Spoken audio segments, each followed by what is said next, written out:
L'école du jeu vous est présentée en partenariat avec la boutique en ligne universludo.ca.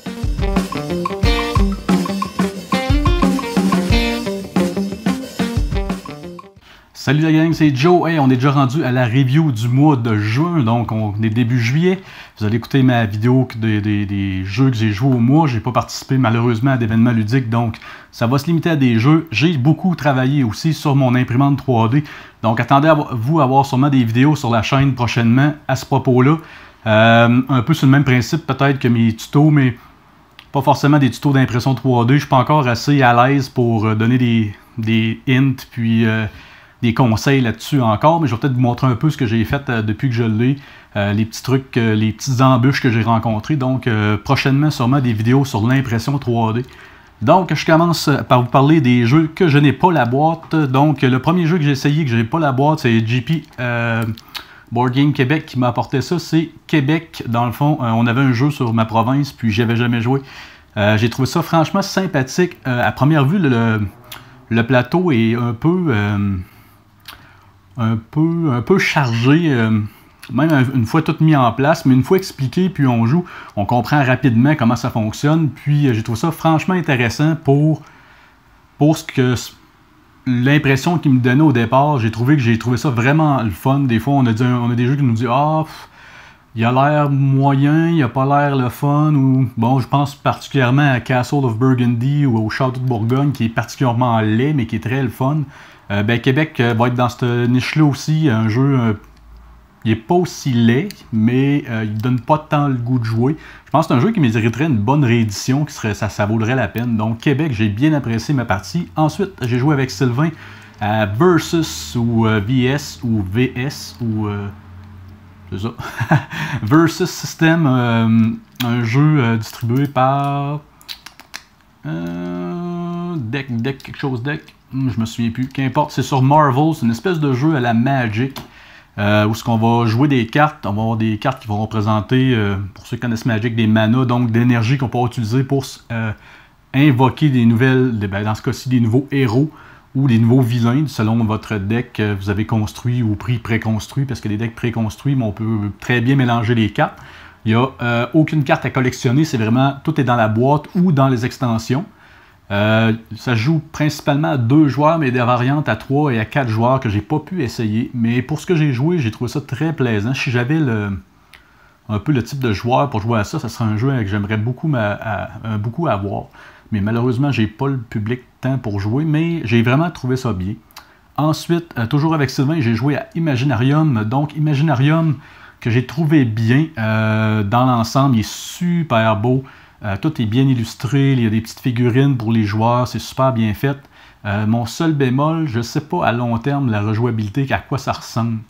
Mais quand même, j'ai bien apprécié et j'aimerais bien y rejouer.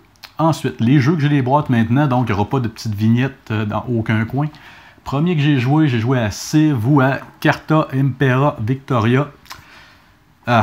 J'avais regardé la vidéo règle dans le fond de l'auteur, il a fait une vidéo explicative plutôt des règles du jeu. Je trouvais que ça avait l'air bien. J'ai joué finalement. Je suis resté un peu sur ma faim.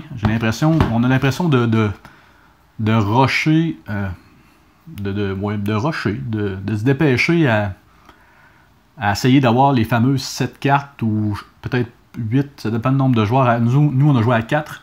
On se dépêche un peu à avoir les 7 cartes, puis si on veut contrer quelqu'un pour l'empêcher de gagner, on se place en position de perdre pas mal. Je sais pas, j'ai pas été enchanté tant que ça par ce jeu-là, malheureusement. Je trouvais que les illustrations étaient cool, puis que le petit format de la boîte était amusant. Donc j'étais un peu déçu de ce jeu-là, c'était pas vraiment comme je croyais, donc une petite déception pour Civ. Ensuite, j'ai sorti quelques fois 5 Minutes Dungeon, un excellent jeu pour ceux qui connaissent Mission Impossible, non pas Mission Impossible, mission qui est Fuse en anglais, Mission Pas Possible. C'est un peu dans le même principe, sauf que là, au lieu de lancer des dés, on va avoir des cartes, on va tourner des cartes qui vont demander, dans le fond, c'est comme si c'était un donjon, on va comme tourner des cartes comme si on ouvrait des portes, un peu le principe de Munchkin. Sauf que les cartes vont nous demander certains types de cartes des mains des joueurs qu'on va jouer en coop pour éliminer la carte. Donc, on va falloir se dépêcher parce que pour chaque donjon, donc à la fin du donjon, il y a un boss. Donc, pour chaque partie de donjon, les parties vont durer 5 minutes. Donc, on va avoir un chronomètre, une petite application sur le téléphone qui va le compter puis qui va nous relancer pour nous dire combien de temps il nous reste. Puis, il va falloir se dépêcher. L'affaire qui n'est pas facile, c'est qu'il faut se dépêcher. En plus, on saura, si on joue une carte, puis qu'un coéquipier joue une carte aussi, puis que là, on a une de trop, ben, il est trop tard. Les cartes placées sur la table sont jouées, donc on ne peut pas les reprendre. Du gros fun, on rit beaucoup. J'ai très apprécié ce jeu-là. J'ai très hâte de voir l'extension qui est supposée de sortir Kickstarter en décembre. Donc, ben, le Kickstarter est passé, mais il va être livré dans le coin de décembre, selon le Kickstarter. Donc, très hâte d'essayer ça. J'ai vraiment beaucoup aimé ce jeu. Ensuite, j'ai joué à Pandémie le Remède. Lui, il est très connu. Je ne m'attarderai pas longtemps. Juste dire que je préfère de loin la version D que la version de base régulière. Pandémie le Remède, dans le fond, c'est pas une extension, c'est un peu comme le jeu de base, mais avec des dés. Je trouve que le rendu est mieux. Il n'y a pas moins de manipulations, sont différentes, mais je trouve ça plus le fun de gérer un tas de dés que de déplacer des cartes des cubes sur une carte. Je sais pas, c'est une préférence personnelle. J'aime bien celui-là de version D. J'ai joué aussi à Dice Town, un vieux classique que j'avais jamais... oui, j'avais déjà joué une fois, donc quand j'ai eu la chance de l'échanger contre quelque chose que je jouais plus ou que je jouais pas, ben, je l'ai échangé. J'avais trouvé ça le fun le premier coup que j'avais joué. On a rejoué encore dernièrement. J'ai bien apprécié un jeu où on lance des dés, on essaie d'avoir la meilleure combinaison possible. Dans le fond, on va garder un dé par tour.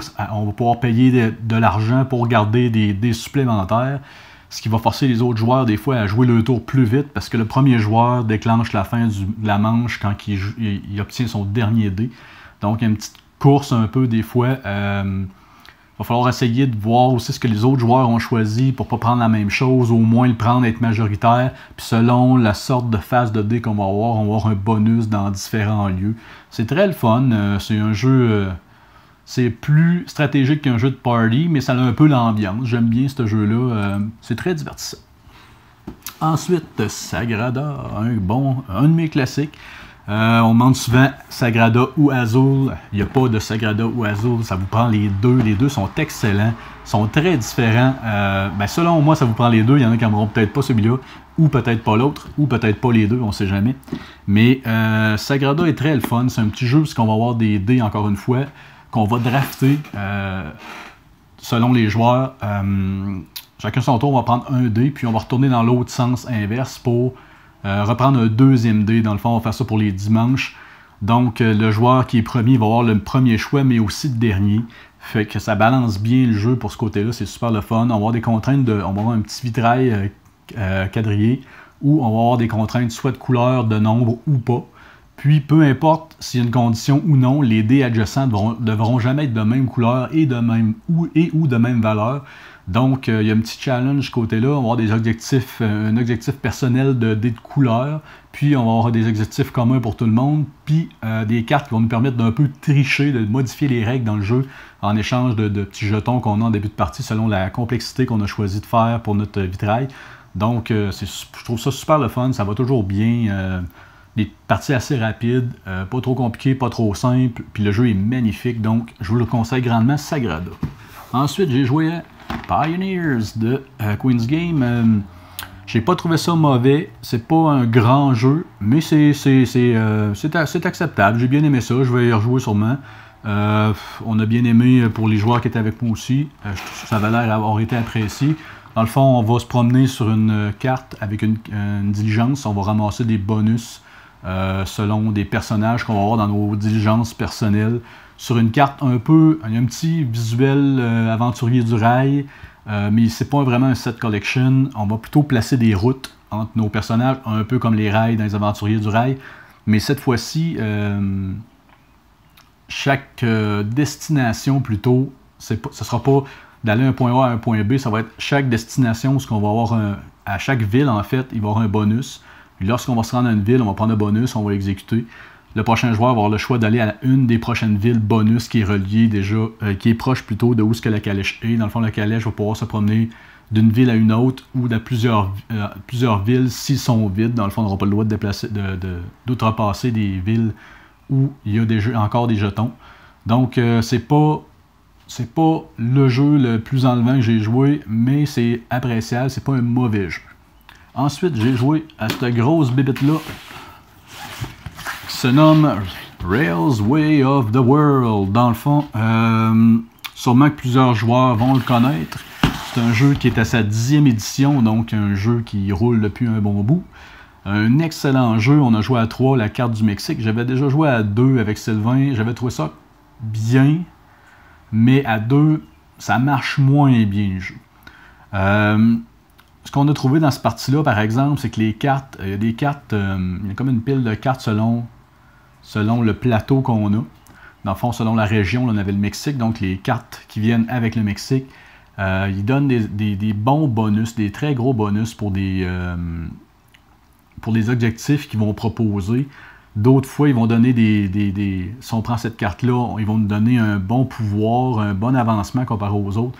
On a trouvé que les cartes étaient fortes, parce que dans le fond, on a un joueur qui a vraiment moins misé sur les cartes, puis il était très en retard. Il était quand même pas mal en retard sur les autres joueurs.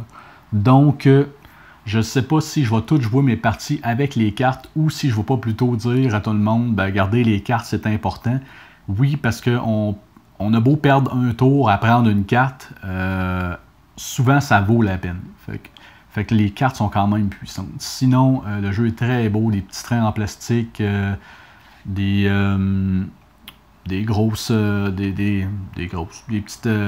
panneaux pour dire que les villes sont des villes fantômes une fois qu'on a livré. Oui, parce que le jeu, c'est un jeu de livraison, donc on va ramasser des marchandises à un point, on va les déposer à un autre. Selon le nombre de villes qu'on va avoir passé entre les deux, on va avoir un nombre de points.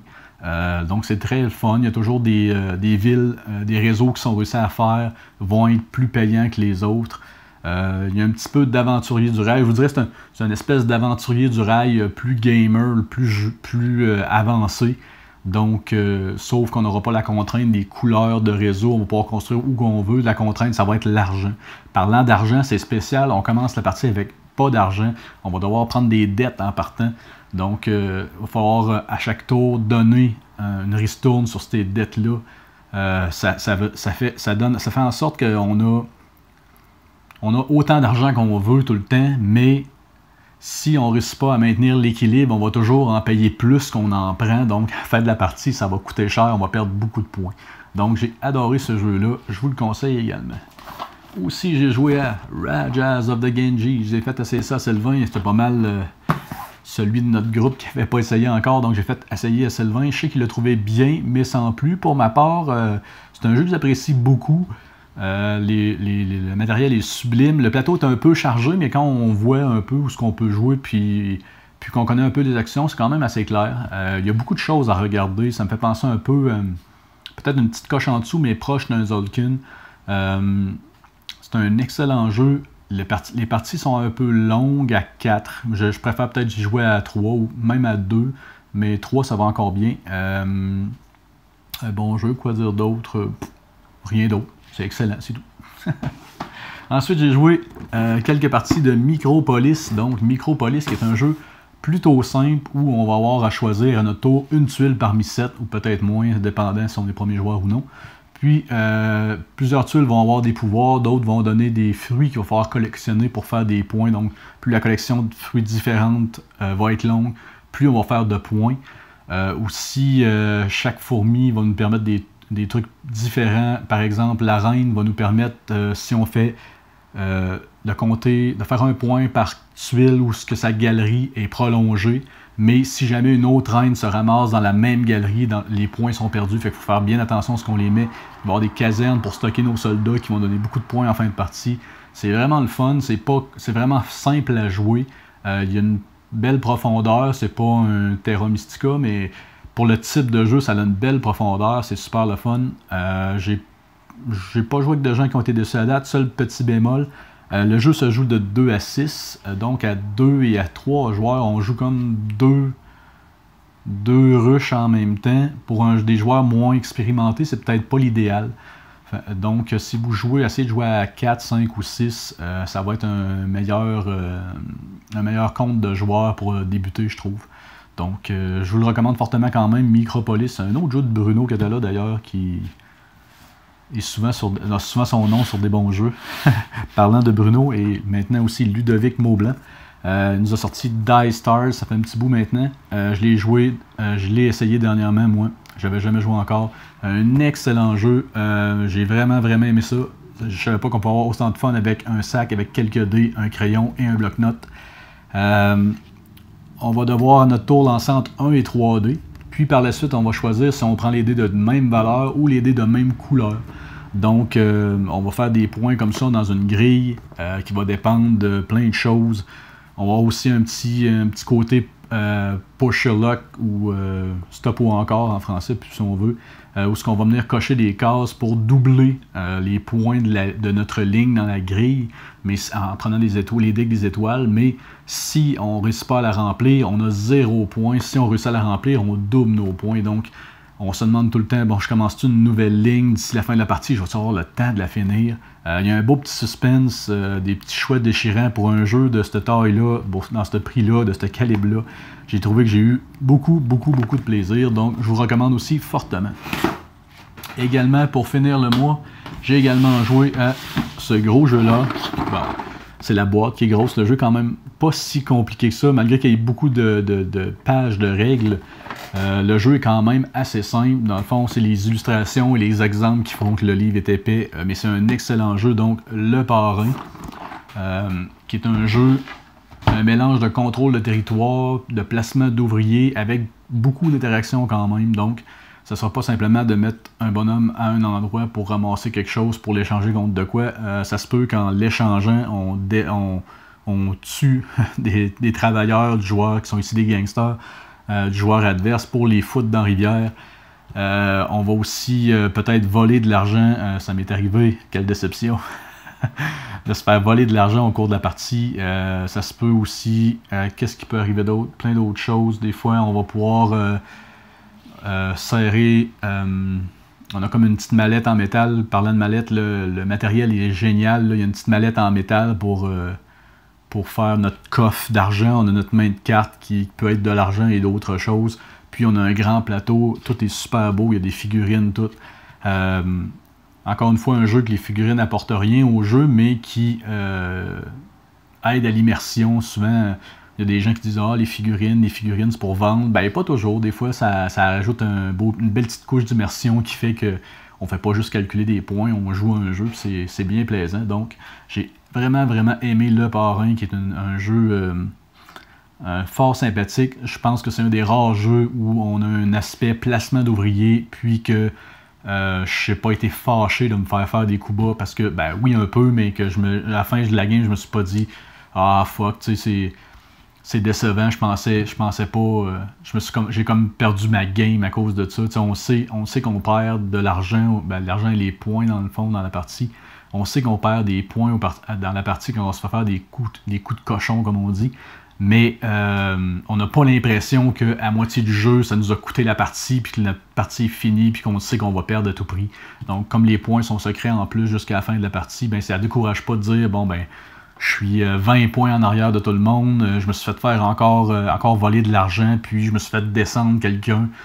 C'est sûr que là, je vais perdre. Ben, on n'a pas ce problème-là parce que l'argent est caché tout le long ou presque la partie. On a une vague idée de ce que les autres ont, à moins de vraiment compter dans notre tête comment chacun a de sa valise, ce qui est un peu dur, je dirais. Ça peut jouer jusqu'à 5 joueurs. Donc, en plus de vérifier nos tactiques, de regarder ce qu'on a besoin de nous pour remplir nos contrats, plus qu'est-ce qu'il y a dans les valises des autres, je suis pas sûr. Il faut être un sacré joueur, en tout cas, pour pouvoir compter l'argent que tout le monde a dans sa valise. Donc, des belles mécaniques. Un jeu de Eric M. Lang, dans le fond, qui m'avait déçu avec Blood Rage, mais qui m'a vraiment conquis avec Le Parrain. Donc, un autre jeu que je recommande. Donc, ça met fin à ma review du mois, à mon Quoi de neuf Joe. Il n'y aura pas d'événements ludiques à venir encore, je crois, dans le prochain mois. Sûrement plein de nouveaux jeux. Je vais vous faire des nouvelles vidéos. On va voir ça. J'ai pas de jeu de règles encore de déterminer. Je vais commencer ça dans les prochaines semaines. J'ai pas non plus de tutoriel en tête de ce temps-là, fait que je vais peut-être un peu vous parler de l'impression 3D pour le plaisir, mon plaisir de technophile. Donc, on va voir ça un peu, sinon ça ressemble pas mal à ça. Donc, comme d'habitude, excusez-moi, comme d'habitude, je vous dis un gros merci de nous regarder et je vous dis à la prochaine. Ciao!